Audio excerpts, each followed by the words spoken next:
the shadow creature descended. Its eyes glowed red, and its form stretched into impossible shapes. Every part of it whispered threats and lies into Arjun's mind. Mira stood beside him, holding the locket. She shouted an incantation. Light radiated from the locket, forming a protective barrier. The shadow hissed, striking with tendrils of darkness. Arjun held the source stone aloft. Energy burst from it, clashing with the shadow. Trees shook, leaves and debris flying everywhere.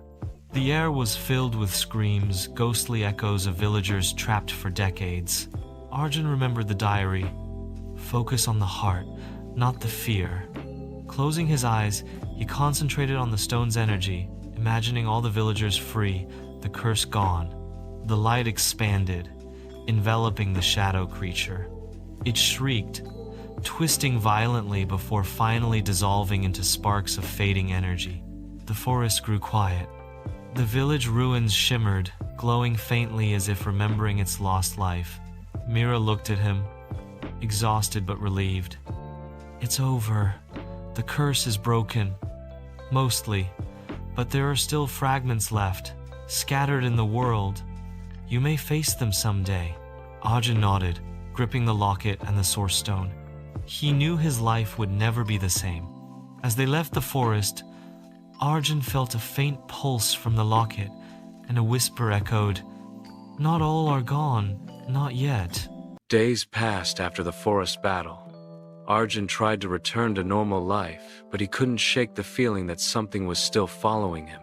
The locket pulsed faintly, as if alive, whispering faintly in his mind, "Not all are gone." He decided to visit the district library, searching for anything his grandfather might have left behind.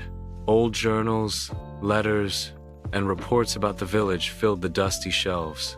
He discovered mentions of the fragments, pieces of the curse scattered across the region. "Fragments?" Arjun whispered. "So the curse didn't end?" He realized the curse had multiple anchors, locations, objects, even people. Destroying the source stone was only the beginning. Late at night, he heard whispers again. This time, it was different, urgent, frantic, almost pleading. He followed the sound to a hidden attic in his grandfather's old house. There, he found a chest filled with tiny black crystals. They pulsed with faint energy, the fragments of the curse. Mira appeared beside him. "These are dangerous. Each one contains trapped energy from the villagers. If left unchecked, the curse will rise again." Arjun felt the weight of responsibility. "Then, I have to destroy them all." Mira nodded. "But the fragments are bound to people now. Some may be friends, neighbors, even family. You'll need to be careful." That night, one of the fragments glowed on its own, pointing directly toward Arjun's best friend, Ravi. The next morning, Arjun confronted Ravi. At first, Ravi laughed, thinking it was a joke, but then Arjun showed him the crystal fragment. It pulsed with a dark energy, almost alive. "Why me?" Ravi asked, voice shaking. "I've never been near that village." Mira appeared behind them. "The curse isn't selective. It binds to anyone connected to the events. You are tied to Arjun because of proximity and friendship. The fragments will awaken in you." Suddenly, Ravi's shadow stretched unnaturally, moving independently. He screamed as the fragment embedded itself into his arm, glowing red. Arjun panicked, but Mira instructed him to remain calm. "Focus on the fragment. Channel its energy back into the source stone's light," she said. It was terrifying. Shadows twisted around Ravi, whispering threats. Arjun reached out, holding the fragment, concentrating on the memories of the villagers and their liberation. The crystal shattered into dust. Ravi collapsed, gasping for breath, freed. "Is it over?" Ravi whispered. Mira shook her head. "One down.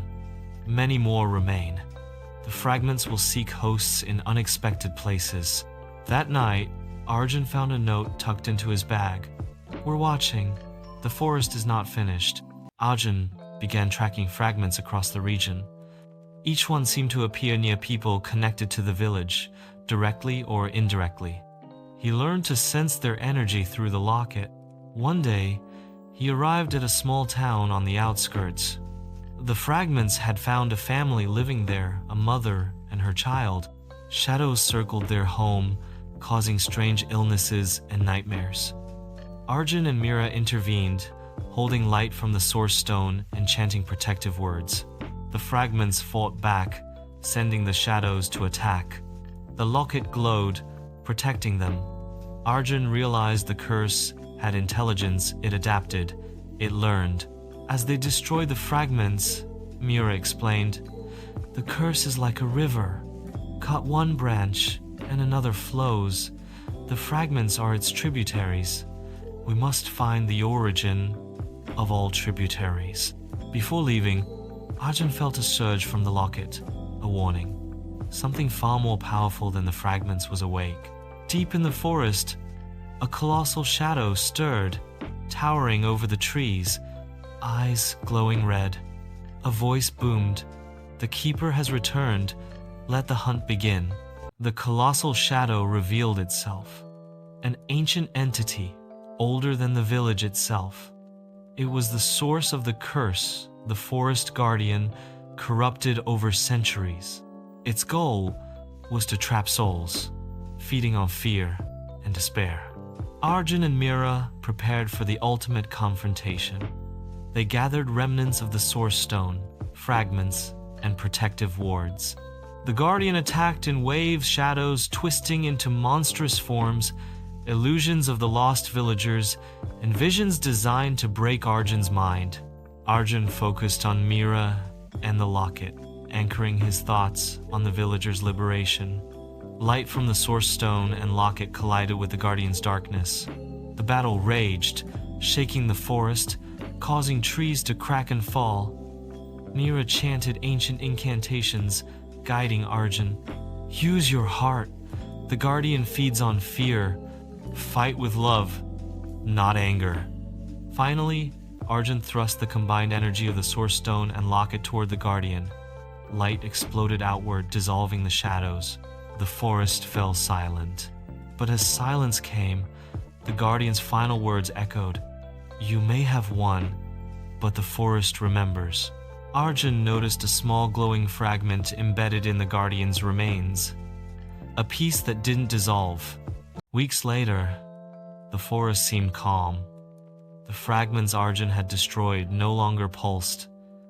Villages were safe. For now. Arjun returned home, exhausted but relieved. The locket remained in his hand, glowing faintly, reminding him of the journey. Mira appeared one last time. "You did well, Arjun. The curse is broken, mostly. But as long as there are humans with fear and guilt, fragments can return. You are now the keeper." Arjun's eyes widened. "Keeper? You carry the memory of the village," Mira explained. "The stories, the souls, the warning, protect them. Teach the truth. That is your duty." As Mira faded into light, Arjun placed the locket on his desk. The diary remained open, blank pages waiting for new words. He realized the forest, the curse, and the village were part of a larger cycle, one he must guard forever. That night, a whisper came through the wind. "The keeper, awake." Arjun looked at the forest, now calm but alive. He whispered to himself, "This isn't the end. It's only the beginning." The diary glowed faintly, a single sentence appearing on the first page of a new chapter. "And the shadows will return.